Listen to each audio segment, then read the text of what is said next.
మీ car కి best ceramic coating premier care Apexer car detailing studio for contact.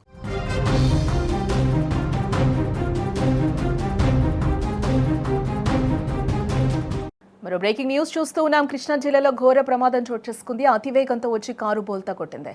నలుగురు యువకులు దుర్మరణం చెందినట్లుగా కూడా తెలుస్తోంది. అతివేగమే ఈ ప్రమాదానికి కారణంగా కూడా తెలుస్తోంది. మృతులు చింతయ్య, రాకేష్ బాబు, అలాగే ప్రిన్స్ బాబు, గోరిపర్తి బాపనయ్య కూడా గుర్తించడం జరిగింది. ఉయ్యూరు మండలం గండికుంట సమీపంలో ఈ ఘటన చోటు చేసుకున్నట్లుగా కూడా మనకి సమాచారం అందుతోంది. సీసీ ఫుటేజ్లో రోడ్డు ప్రమాద దృశ్యాలు కూడా కనిపిస్తూ ఉన్నాయి. కృష్ణా జిల్లా ఉయ్యూరు మండలం గండిగుంట సమీపంలో జాతీయ రహదారిపై రోడ్డు ప్రమాదం చోటు చేసుకుంది. అతివేగంతో ఓ కారు ప్రయాణించి అదుపు తప్పి ఫల్టి కొట్టినట్లుగా కూడా అక్కడ తెలుస్తోంది. ఈ ప్రమాదంలో బోలెడు భవిష్యత్తు ఉన్న యువకులు దుర్మరణం చెందారు. అతివేగమే ఈ ప్రమాదానికి కారణంగా కూడా తెలుస్తుంది. ఇక ఇదే అంశానికి సంబంధించిన మరింత సమాచారాన్ని మా ప్రతినిధి సాయి అందిస్తారు. సాయి, కృష్ణా జిల్లా ఘోర ప్రమాదానికి సంబంధించిన పూర్తి డీటెయిల్స్.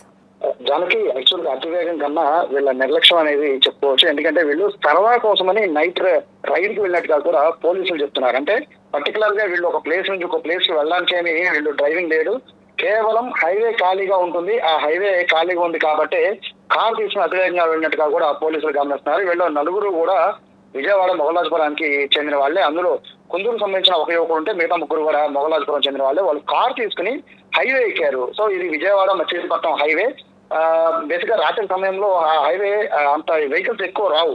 సో వాళ్ళు దాన్ని ఆసరాగా తీసుకుని సరదా కోసమని ఈ రైడ్కి వెళ్ళినట్టుగా తెలుస్తుంది. అయితే అతివేగం, వాళ్ళు ఎంత వేగంతో ఉన్నారంటే ఇది హైవే పైన ఢీ కొడితే అదుపు తప్పి 50 మీటర్ల పల్టీలు కొట్టుకుంటూ పక్కనున్న సర్వీస్ రోడ్ లో పడిందంటే వాళ్ళు ఢీ కొట్టిన వేగం ఎంత వేగంగా ఉందో అర్థం చేసుకోవచ్చు. ఇది పూర్తిగా వాళ్ళ నిర్లక్ష్యం వల్లే ఈ యాక్సిడెంట్ జరిగినట్టుగా చెప్తున్నారు. అది కూడా ఒక సరదా కోసమని వాళ్ళు నైట్ రైడ్కి వెళ్ళినట్టుగా కూడా పోలీసులు చెప్తూ ఉన్నారు. ప్రస్తుతానికి అయితే ముగ్గురు స్పాట్ లోనే చనిపోయారు. ఒక హాస్పిటల్లో తీసుకెళ్తే మార్గ మధ్యలో చనిపోయినట్టుగా చెప్తున్నారు.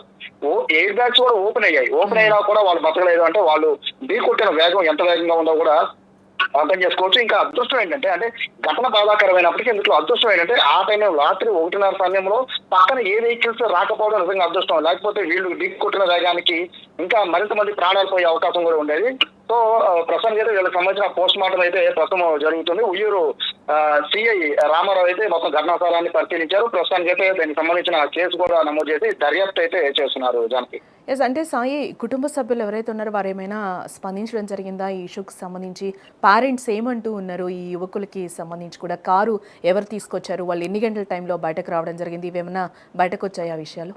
ప్రస్తుతం పేరెంట్స్ అయితే మాట్లాడే పరిస్థితులు అయితే కనబడలేదు. వాళ్ళందరూ కూడా, ఎందుకంటే వీళ్ళంతా చిన్న చిన్న యువకులే, చాలా మీరు చెప్పాడుగా యువత చాలా భవిష్యత్తు ఉన్న వాళ్ళు. అయితే వీళ్ళు చిన్న రోడ్డు ఖాళీగా ఉంటుంది, హైవే ఖాళీగా ఉంటుంది, అది కూడా మచిలీపట్నం హైవే ఇంకా ఖాళీగా ఉంటుంది, వాహనాలు రావనే ఉద్దేశం, అలాగే ఓవర్ స్పీడ్, ఇవన్నీ కలగలిపి ప్రాణాలు తీయడంతో తల్లిదండ్రులు కూడా జీర్ణించుకోలేని పరిస్థితి. తమ పిల్లలు ఈ విధంగా మృతి చెందడం అనేది వాళ్ళు కూడా జీర్ణించుకోలేకపోతున్నారు. వాళ్ళకు కూడా సమాచారం లేదని చెప్తున్నారు. ఈ విధంగా వీళ్ళు బయటికి వెళ్తున్నట్టుగా కూడా తమకు సమాచారం లేదే, ఉంటే ఖచ్చితంగా మేము ఆపేవాళ్ళం అనే విధంగా కూడా ప్రస్తుతం తల్లిదండ్రులు చెప్తున్నారు. వాళ్ళ ఓదార్చడం కూడా ప్రస్తుతానికి ఎవరి కూడా కావడం లేదు. పూర్తిగా దీనికి సంబంధించి అంటే కారు ఎవరిది, అలాగే కారు ఎవరు, అంటే ఇందులో డ్రైవింగ్ లైసెన్స్ ఉందా లేదా డ్రైవర్ కి అయినా, ఇటువంటి అంశాలన్నింటిలో కూడా ప్రస్తుతం అయితే పోలీసులు ఎంక్వైరీ చేస్తున్నారు. ఎంక్వైరీ తర్వాత దీంట్లో మిగిలిన అంటే ఎవరి నిర్లక్ష్యం ఉంది, తాగే అంటే వీళ్ళు ఏమన్నా డ్రింక్ చేసి నడుపుతున్నారా, లేకపోతే ఓవర్ స్పీడ్ తోనే వెళ్ళి ఢీకొట్టారు, ఇటువంటి అంశాలన్నీ కూడా ప్రస్తుతం దర్యాప్తు జరుగుతుంది. కాబట్టి దర్యాప్తు తర్వాత దీంట్లో జరిగిన మొత్తం పరిణామాలకి, యాక్సిడెంట్ పరిణామాలకి ప్రధాన కారణం ఏంటనేది పోలీసులు చెబుతామంటున్నారు.